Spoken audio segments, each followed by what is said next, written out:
Hello again everybody, and welcome to a preview of a campaign in development for the A-10C and DCS world called Operation Iron Flag. This is by Baltic Dragon, the same designer behind the Enemy Within campaign in the A-10, and a new campaign that's due out soon for the Mirage 2000, and it puts us in the position of a pilot from the 124th Fighter Wing 190th Fighter Squadron undergoing familiarization training for transfer from A-10As to A-10Cs. So it's built sort of on the premise of a transition course, where you would take a pilot with some experience on the airframe and then put them through the academics and the additional hands-on training that would go along with the new aircraft configuration like A-10A to A-10C. So these missions are going to be very friendly even to people who are brand new to DCS and brand new to the A-10. Now, Baltic was kind enough to share the first mission of the campaign with me just to see what it's all about, and also, since it's still early in development, to test the mission and make sure that everything is going as expected.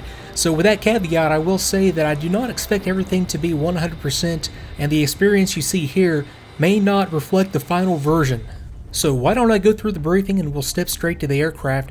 And mission number 1 is a training mission for startup from a cold and dark start, communication, checklists, takeoff, cruise, landing, and shutdown. So everything you would need to get the basic handling of the aircraft down. And it takes us over here on the right side under situation through some recommended tasks before taking this on. And it recommends that we go through the training missions that are included with the module. It recommends we be familiar with the layout of the instruments and panels, as they will not be highlighted during the flight. Everything is going to be done by voice when it comes to the training that's provided in this mission. And then, and this is actually a nice touch, it adds some very specific items, including page numbers in the manual, to go through prior to this mission. Now on the right side we have some additional background. I'll leave this up if you want to pause and read through the backstory here for this first mission, but I'm just going to come over here to the briefing slides and run through these real quick. So 13:35 local time is the time that we're going to step to the cockpit. We have some standard administrative items for fuel loads and weather, and then we get into the specific briefing. So Tusk 1-2, that'll be me, will fly as the lead plane of the formation. Tusk 1-1 will retain flight lead responsibilities, but remain in close finger 4 formation. The next slide is a map of the route, so basically we take off on runway 03, turn around, and land. The majority of this mission is actually going to take place on the ground, as all this information when it comes to training in the A-10 is fed to us. And then we have some satellite imagery to show us the overall layout, and I think we'll have no trouble finding our way around here.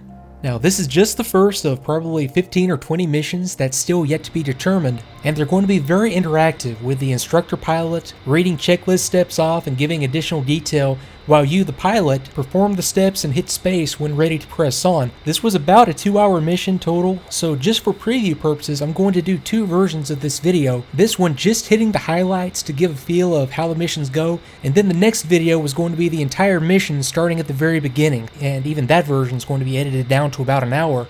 But for now, I'm going to pick up on the ramp in the middle of the startup sequence to get a feel for how the instruction given by the instructor pilot goes. Alright, so here we normally call tower to get startup clearance before we fired up the APU. I gave him a call before we stepped and let him know we're going to be out here on the ramp doing some academics. So we just need to give him a call before we start the motors. But for now, let's get the APU up. So what I need you to do is flip the APU switch next to the throttles into the start position. As the APU comes online, I need you to monitor the APU instruments on the front dash. Let me know once the APU is up and everything's good. Copy. Good start. Nice. Alright, verify that the left fuel pressure light is not lit on the caution panel. And since you're over there, go ahead and move the APU generator switch from the off reset position into the on position now. Done. Right on. Onto the CDU panel. So here we need to set the CDU and IGE switches into their respective on position. Okay, both in the on position. Alright, back on the UHF radio, let's go ahead and dial in to 270.1. That is the frequency for Nellis ATIS. There we're going to get the most current weather and remarks before we call ground for startup. If you need help with the format, go through the reference card from the briefing, and it will break it down piece by piece. Once you've got it all figured out, let me know, and we'll go from there. Dew point 37, altimeter 2995, runways in use 03 left 03 right, expect visual approach. Acknowledge receipt of information hotel and advise aircraft type on first contact. Alright, according to ATIS, what is the current bulletin ID letter? Hotel. That's exactly correct. Awesome, we're now ready for startup, so 2, go ground at 275.8, and using your FM radio, please let me know once you are there. Copy. Ready. Okay, go ahead and move the left throttle out of the cutoff detent and pull it back to the idle stop. This will begin the startup sequence. As that is happening, we are going to watch the engine instruments for any abnormalities. You will hear the master caution come on for the APU gen, so just push the master caution light on the UFC to silence it, as it is normal. Let me know when that engine is up and the engine start cycle light is off on the caution panel, indicating that the startup process for that engine is complete. Copy. Both engines are up. Alright, so going back to the oxygen stuff on the environmental panel, we're going to make sure that the emergency and diluter levels are in their normal positions. Supply lever is on and the flow indicator is working. All that is good.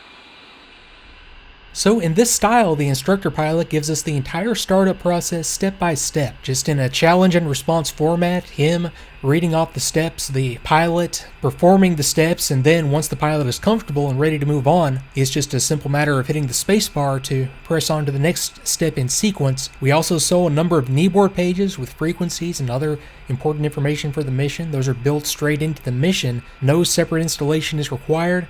After startup and aircraft checkouts are complete, we taxi out to the end of the runway, the instructor telling us some stories along the way, and then once we're in position, talking us through the prior to takeoff checks.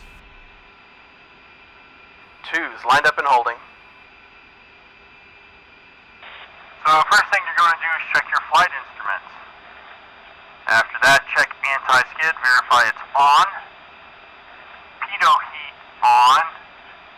APU and APU generator off. Still with me?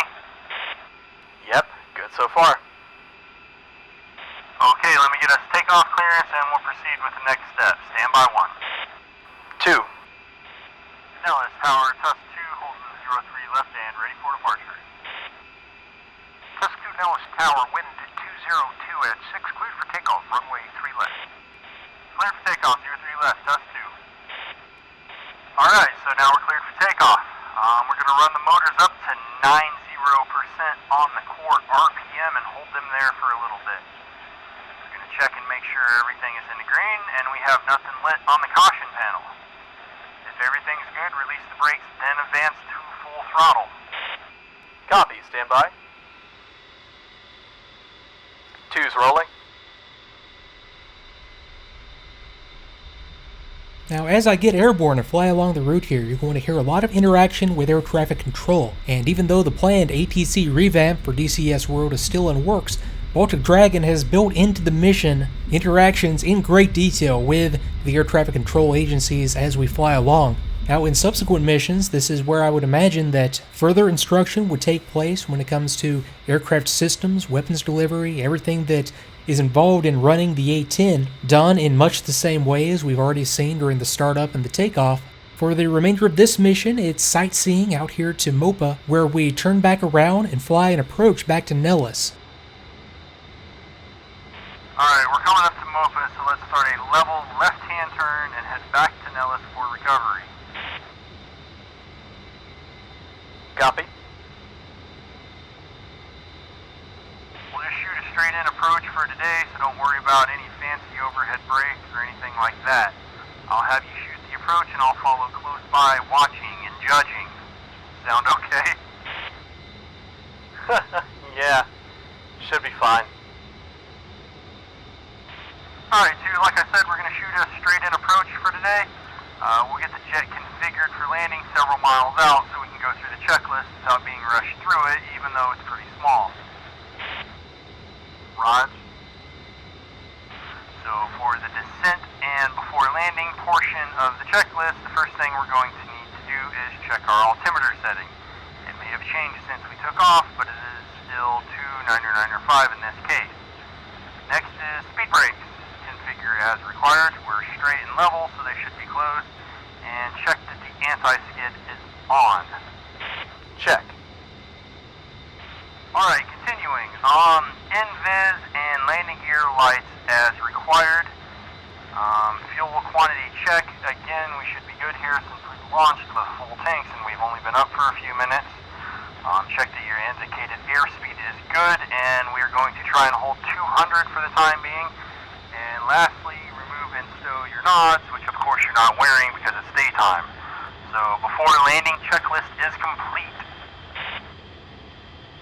So from here, I'm talked down on an approach to Nellis. I get the aircraft landed and through the checklist items for after clearing runway, and 2 escorts me back to the parking area for the shutdown. And like I said at the beginning, this was the Reader's Digest version that you saw right here. All in all, it was about an hour 45, 2 hours mission to fly all the way through when I did it. The training and the step-by-step direction was very comprehensive, as you saw some of here. It goes through the entire checklist sequence from beginning to end, explaining things as it goes. You have a lot of other little interactions between the pilot and the instructor to give it sort of a story feel, as is the current style in DCS World missions at the moment. And even as long as I've been flying the A-10, I still found little things that I'd never picked up on before, like a little index mark on the ADI I think I mentioned during the longer version of the video, and it served for me just as a good cross-check.